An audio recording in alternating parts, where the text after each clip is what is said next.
Hi, everyone. I'm Caroline Stevens, and this is another episode of Let's Talk. So, this week, my guest is, well, somebody who's very far away, the other side of the world, actually, over in Idaho, US of A. So, let me introduce to you author, publisher, Troy Lambert. Hi, Troy. Hi, nice to be here.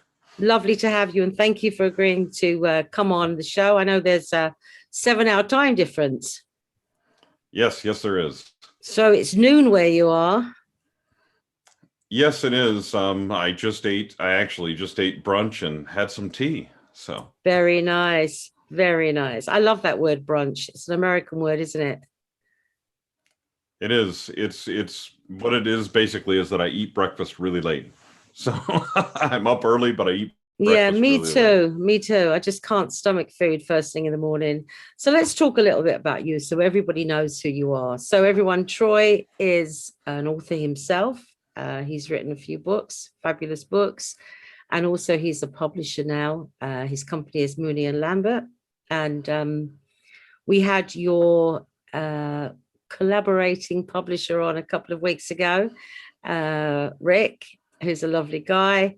And that's how I met you, Troy, through Rick. So why don't you just, stop me babbling on and you tell everybody a little bit about yourself and how you started. How young was you when you knew that you could write fabulous stories and things? Oh, so I actually wrote my first book when I was 6. Wow. It's called George and the Giant Castle. It's never been published and never will be. But I have decided that my autobiography will eventually be titled Troy and the Giant Castle. Because when I was a teenager, I knew I wanted to be a writer, but everyone told me that was very impractical, that was something I couldn't do and I needed to do something to make money. So I always tell people I attempted to do that. And after a series of hairnets, name tags, and various careers, I decided that since I seemed to be otherwise unemployable, I might as well try to make this writing thing work. And so I buckled down and started writing full time. And eventually, it took me a little while to get there. And I have over 30 books published at the moment. Wow. And tons of other articles and stuff all over the web. That is brilliant. Brilliant. So when did you get your first novel published? 2009 was my first one. You was about 20 then, wasn't you? No. I may be older than I look. I mean, I hope so. But no. So I was. The same thing happened to me that happened to many authors is that in your 30s and 40s, you come on to being better at what you do. And essentially that's kind of the 10,000 hour rule. For most writers, that means about 1 million words that you need to write about 1 million words of garbage, which I did, and tried to sell it everywhere. And I'm eternally grateful it didn't get accepted and published because it was awful. And then I figured out how to do this. And I also got better at my craft and got better at what I do. Yeah. And that was a really important part of that. Let it go, baby. Let it go, darling. Oh, right there. Baby, don't you lose it anywhere. Let it go, baby. Let it go, darling. Oh, right there. Baby, don't you lose it anywhere. Hang on in there, baby. Darling. Oh, I'm gonna give you more of everything possible. Hang on in there, baby. My darling. Give you more of everything possible. Hang on in there, baby.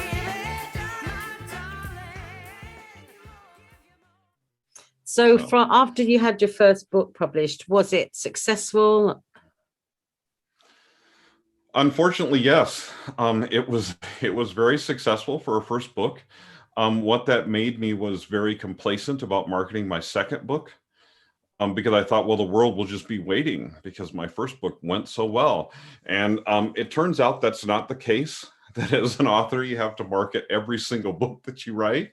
Yeah, of course. Because people forget who you are between books, and there's so much noise in the world especially starting around that time. That's when self-publishing was really coming on strong and other things were happening in the publishing industry. And so I needed to learn how to actually sustain an author career, not just sell one book. Yeah. And that's become extremely valuable. Obviously, for me, I work at home full time, publishing and writing, and that's what I do. So Yeah, I'm kind of a I rare bird actually that way. I get that, because it's kind of like the same thing applies in the music industry. They say to well, I always say to artists, who will write their own stuff, just because you've had a hit now with this, don't become complacent, because your next record has to Yep. be better than the last. Yep. Everybody's expecting it's publishing like music is like, what have you done for me lately? It's Yeah. not what book did you write 3 years ago that sold well? No, What book did you exactly. write this year that sold That well? sold And well. that's exactly what publishing is like. And it's basically people are looking for sales numbers. They're looking for somebody who's popular, got an audience, et cetera, et cetera. Yeah. And that's what publishing is all about. So let me ask you, I mentioned, Rick Mason before. How did you get to collaborate with Rick? That's a funny story, because we actually met on LinkedIn. We had been connected on LinkedIn for a while, and my friend and I started a publishing company about a year before COVID hit, which turned out to be just lovely timing. And but we were starting slowly, really hadn't done a lot of things. And Rick came along and said, "Hey, I've got this idea for collaboration." And at first I said, "I'm not sure about that." And then I said, "Okay, this is a good idea. What can we do?" And so we started working together, and we have now 4 books out, a 5th coming out in May, and then a bunch more lined up for the fall and next year. That's unbelievable. So it went from an idea to actually just doing things.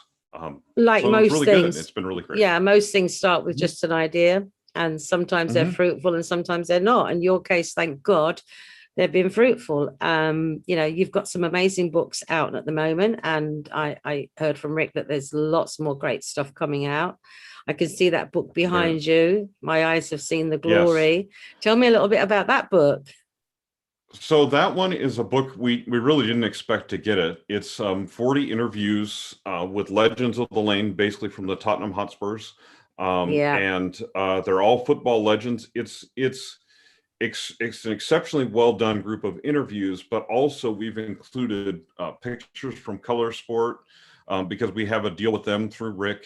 So we get imagery through them. They have the largest collection of sports photos in the world. And then we also have the art, as you can see on the cover, of Paul Trevelyan, sports artist, who Paul Trevelyan is an absolutely amazing guy. He's 87 years old. He's still a teenager, I swear. And I swear when all this is over, I'm going to sell Paul Trevelyan energy drinks, because if I had that man's energy, I could get twice as much done. He's an amazing person. Wow. And an amazing artist. His art, he's been doing art. He actually drew. So this book is coming out on May 6th, 2021, which is 60 years to the day after Tottenham was the first football club to win the double, at least in this century. Well, Paul at that time drew a picture of all the players that were the 11 players that were on that team. And it looks as if they're sitting on a bench all together, and it's signed underneath by each individual player. And that's going to be one of the centerfolds in the book. But he drew that in 1961 at the time. And the man is still drawing incredible art today. Amazing. I don't anticipate him ever retiring. He can still draw a straight line. Well, just one thing, he can still draw a straight line with no ruler, which I can't do at my age. Me neither. I never have been able to do. Me neither. I never have. So that book, My Eyes Have Seen the Glory, will obviously appeal to Tottenham Hotspur fans, which there are thousands and thousands, including myself. My family are all Tottenham fans, but also just in general football fans and sporting fans, so it's got a hell of a lot of appeal, I should imagine. Sure. And so it's coming out again when? On the 6th of May? On the 6th of May, you can pre-order it now on our website, and there's actually a limited edition. There's some of those still left. And they're kind of, the sales for those are kind of trickling in and they're disappearing as time goes along. And there'll only be 200 of those. Okay, so So just you for can find the both those things on our website. right, so just for the purpose of everybody who's watching, can you tell us your website address? Yep, www.mooneyandlambert.com. That's And easy. then just basically, you'll see our books, and it's actually the featured book on the first page. If you Okay, click on that, that's it'll pretty take you easy. straight to the pre-order Could link. it be true? This energy that flows between us two. While we dancing close, it's like a sweet taboo, you know. Why won't you take my love? 'Cause every time you call my name, it's like a song I wanna hear again. Will you be the sun when outside it's raining? I think I like it, don't wanna fight it, but something about this makes me get so lost in the rhythm. Got caught in the rhythm with you, lost in the rhythm. Got caught in the rhythm with you, lost in the rhythm. Got caught in the rhythm with you. Ooh, I feel the rhythm with you. Let me talk to you now a bit about, being an author yourself and writing novels. What inspires you to begin your story? Is it do you start with an idea, or do you start with I kind of guess it's a bit like songwriting, not as obviously not as many words, but sometimes I might write a song and I start with a title. I'll think of oh, that's a good title, and then I'll write the book, the song, or I'll come up with a lyrical content. So what is it for you? Do you think of a good, like a good idea, a good story? How do you make up your characters? Usually it starts with an idea of some sort. Now, a lot of times, depending, like I have characters that are in a series, so I reuse the characters, but the characters I come up with are often, the character in my first series, Samuel Johnson, was very much like a mishmash of things I wanted to write about, the kind of character I wanted to read about. And so that's kind of my general rule, is I make it somebody that I want to read about, that's interesting. And I like them to be able to carry over through a series if that's at all possible. Right now I'm writing two different series. One's about Max Boucher, who's a detective from San Francisco or from Seattle. And so that series is moving along, and I really like him. So I like writing about him. And I'm writing another series that's of novellas called The Capital City Murders. And the lead character in that one is named Nick O'Flanagan, and he's a freelance photographer traveling around the United States. And again, it's just a character I really like fleshing out and writing about as I get to know him through the series. But usually the books in the series, like the mysteries and books in the series, start with an idea. I'm like, wow, if somebody got killed that way, how would you figure it out? And so, usually there's a lot of people tease me that in my books, somebody always dies almost right away. And I'm like, yeah, that's pretty much true. So let me ask you another question then. Do you ever put some of yourself, Troy Lambert, into these characters? You bet. Yep. I don't think it's possible for a writer to write a story without putting something of themselves into it. And I think it also, your stories generally reflect your values. There's different ways to handle different topics as you go through your stories. And typically it will reflect who you are and your values by the way you write that story. Yeah. And so that's what I feel like it's almost impossible for an author to divorce themselves from their work. Yeah, of course. There's some of me in every character. There's some of me in every single story. And I guess not just some of you, some people that you know and love and that you're close to, that you can also use part of their being, their nature to create the other characters in your books. Right, exactly. And one thing people like about my books generally is that even the person who gets killed or the villain seems to be somewhat likable. And I think that that's necessary when you write fiction, at least for me, because I think that each of us has a little bit of that dark side in us. And what we identify within fiction sometimes is like, man, I didn't go do that. I haven't gone and killed someone, but I could have. Yeah. I could Yeah. have. Yeah. And there's kind of that thing of, I want you to almost feel a little sympathy for that character. Like, man, I feel sorry for that guy. Now that's a little harder when I'm dealing with serial killers and stuff like that, but it's still possible. So let's go now to the changeover. So you really personally, as an author, you write novels. You create these characters and these stories, but a lot of the stuff that you're doing in collaboration with Rick are biographies. Mm-hmm. So yes, what do you look for in biographies? well, so first of all, the biggest thing people need to understand is you need to have a story or a point to tell. People will be interested in your life if they're members of your family, or for instance, if you're very famous. Michelle Obama wrote a very good book, but she could have written one that was very poor and probably still sold it because she's Michelle Obama. Exactly. But your average person who writes a biography is not that. So the only people that are interested in your life are people that are close to you, unless you make it an interesting story. So you've got to have something to say. It's almost the same thing as a novel, is you've got to have a story. Yeah. But the second thing that publishers look for, quite honestly, is we look for you to have a following and an audience.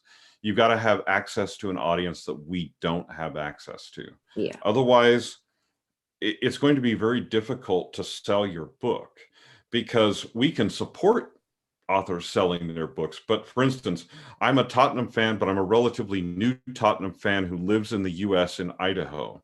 Now we have a local group called Boise Spurs, and we all post in Facebook and lament about Newcastle and all the games lately. Wow. And all the brilliant. things on social media, right? And so we do that, but that's a limited number of people that I'm connected with, and there's no way I can sell enough of those books by being connected with those people to make a living, right? So we need people that are connected with Tottenham, that are Tottenham fans, have been Tottenham fans for a long time, the authors of this book, the legends that are in the book, to spread the word about the book, to sell it, because they have access to an audience we don't. Yeah. And so publishers, a lot of time, from a publisher perspective, what we have to look at is, on the fiction side, you have to have fans. On the biography side, you need to have a reach and an audience of some sort. So if you're a famous musician or something like that, then absolutely, we can publish your biography. Yeah. If you are Joe Blow from, wherever, from Leeds, and you have kind of an interesting story, but you have no one to share it with, it's going to be very difficult to achieve the kind of sales numbers a publisher needs to be profitable. It's a bit like, from a record company's point of view, when they're looking for artists to sign, it's no longer about the musicality of the music they're doing. It's more about their fan base. Mm-hmm. How many followers do they have on Instagram? How many followers do they have on Twitter, TikTok? It's kind of similar, because what you're looking for is a ready-made audience. Right. The basic thing is that for publishers, okay, we have somewhat of an audience for biographies, right? But we don't have the audience for your biography. Yeah. So we can sell a limited number of books based on just our reputation, who we are, and our network. But once we reach the end of that, it's really up to the author to take it beyond that. And we offer authors as much support as we possibly can for that, because the whole reason I started this publisher was to be author-centric and author-focused. We try to offer higher royalties than some of the other publishers do. We try to do a better job, essentially. But the biggest thing is audience. The author has to take it beyond our network and beyond our audience, and reach their audience. Kind of, it's a bit like, well, they're self-promoting, really, aren't they? They're self-promoting, that's what they have to do.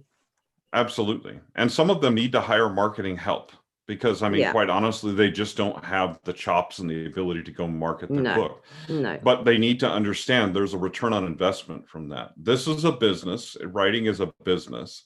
In fact, I've written a book that's called Writing as a Business: Production, Distribution, and Marketing. What it basically says, this is just like any other product. You can be as artsy about your book as you want when you're writing and producing it.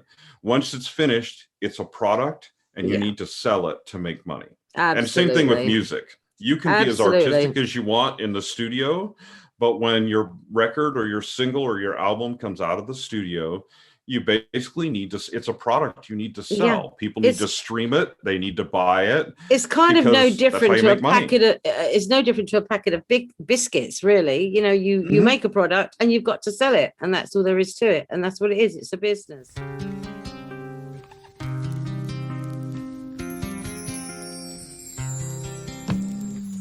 When the words don't flow and you fall down, when the world is turning you around, you drown. In love, there's no way out. Spending years just living day by day, you realize it's easier to stay forever in love, so they say. But baby, I know it ain't the truth. I'm faking this love for me and you. Oh, I wanna magic something true, so we can fly away. What you gonna do when love ain't enough and you're losing your touch? So let me ask you, I did ask Rick this question. I'm going to ask you the same question. If there was one person, just one person that you would love to have the ability to publish their biography, who would it be? Oh my goodness. Actually, I would love to publish The Rock Johnson. He was a wrestling star, became a movie star in the US, and I met him a number of years ago at his cousin's house. It was a very odd thing. And I would love, he has a fantastic story, and I would love to publish his biography. Absolutely. Wow. Dwayne Johnson. Yeah. Yeah. He's cool. I like him. My kids used to love American wrestling. Wow. Oh, believe me. They cost me a fortune in wrestling figures. Well, he quit. It was funny because he quit football because his dad wanted him to play football, and he was headed for the pros, and he quit football to go do wrestling. And his dad said, "That's the dumbest decision that you've ever made." And he became world famous as a wrestler, transitioned to acting, became a world famous actor, all because he quit football. Yeah. So it's really interesting to look at the decisions that people have made in their lives and where that has led them to be. And sometimes it seems like that's not a great decision at the time, but inevitably it pays off. Unbelievable. Unbelievable. So let's talk about now the present, and let's talk about all the books that you are selling now and you've published and are selling now. What have you on offer? Oh man. So from the publishing side, obviously we've got My Eyes Have Seen the Glory is in pre-order, limited editions. It's coming out May 6th. The limited editions and all that will ship on April 23rd. So that's very exciting. We have The D Word, which is it's a fantastic resource about divorce by Lisa Palmer, who's a UK renowned, relationship expert. You've probably seen her on TV and all those different types of things. We've got Scott Stringfellow's book, My Dad Was the King of Clubs. He was obviously, if you know anything about the clubs in London, Peter Stringfellow and all the music things that he did, but it's really about his relationship with his dad. And we've got No More Kisses for Me by Gail Hiller, which is again a story of a daughter and her relationship with her dad. But coming up relatively quickly this summer, we have the John Lyons, who was George Tulin in A Touch of Frost, and his autobiography called Not Just George. And it is one of my favorite books that we have published so far, because as an autobiography, it is so emotionally compelling. It's just a really fantastic read, and it's a feel-good read. It's like you get down to the end of it, it's just a feel-good story about an actor who managed to basically stay working in a way that a lot of actors can't for his entire career, and he's still working. He's going on tour this summer with Father Brown and something else in the fall, which I can't remember, but the man's still touring, still doing stuff on cruise ships. Yeah, amazing. He is a great actor. Amazing guy. And Yes. Touch of Frost is, well, it's still on TV at present, but it was one of my favorite shows. And Yes, I try to catch absolutely it when love when they play it on some of these, there's the extra satellite channels. Me and my husband always watch it. Love that show. Love it. So we've talked books, we've talked what you've done, we've talked what's coming out. Let's talk about life with the pandemic. What's it been like for you guys over in the States? Oh, so for a lot of what I found was for a lot of writers, they kind of froze. Current events just kind of overwhelmed them. And of course, we had other issues politically and stuff like that going on in the States, and it just was. Yeah, it's been horrendous, hasn't it? I'll just say it was unpleasant, and that's probably the simplest way to put it. But for me, I tend to, when things get bad, I tend to escape into writing. So in December of 2019, I basically put up this crazy Facebook post before any of this COVID things happened, and I'm like, I'm going to challenge myself to write 1 million words next year in 2020. Wow. And which is crazy. It's a little nuts, but I was like, well, I'm just going to try it. I'm going to do it. I do enough freelance writing and other stuff. I can do it. Well, then, of course, and so like 40 other people joined me, which I was absolutely shocked. I was like, are you people nuts? Do you realize how crazy I am? But they joined me anyway. We had a Facebook group, all that kind of stuff. But of course, as soon as COVID hit, my main escape was, well, I'm just going to write because that's how I deal with things. And so I finished my 1 million words in November of 2020, before December. Unbelievable. So that was me. I kind of did an escape from everything, even though, I mean, there were some hard times. There were times when we couldn't get books printed because printers weren't an essential service. And so we have books, we can't print them. We can't do anything with them. We can't do in-person events, all those things that really make up a big part of an author's life, writers' conferences, all that kind of stuff. And then, as you know, my daughter got pregnant during COVID. I know. They had adopted a little girl before that, and but they went through IVF, fertility things and stuff like that in hopes that they could get pregnant. She got pregnant. And of course, so right now her son was born early and he's in the NICU, but he's doing He's doing good, well. Isn't he? He's doing amazing. He's brilliant. They had kind of one little scary part, and then once they solved that, he's like almost 4 pounds now, and he's brilliant. Wearing little clothes and things like that. So I mean, from a family perspective and from our perspective, things went. I mean, it went relatively well. It was just that my wife and I both were able. My wife was able to start working at home, and now she works at home full time. I already worked at home full time. I already didn't like going out and seeing people, so now it's just been reinforced, and I can wear masks now. You have an excuse now, don't you? so yeah, I have an excuse to stay in.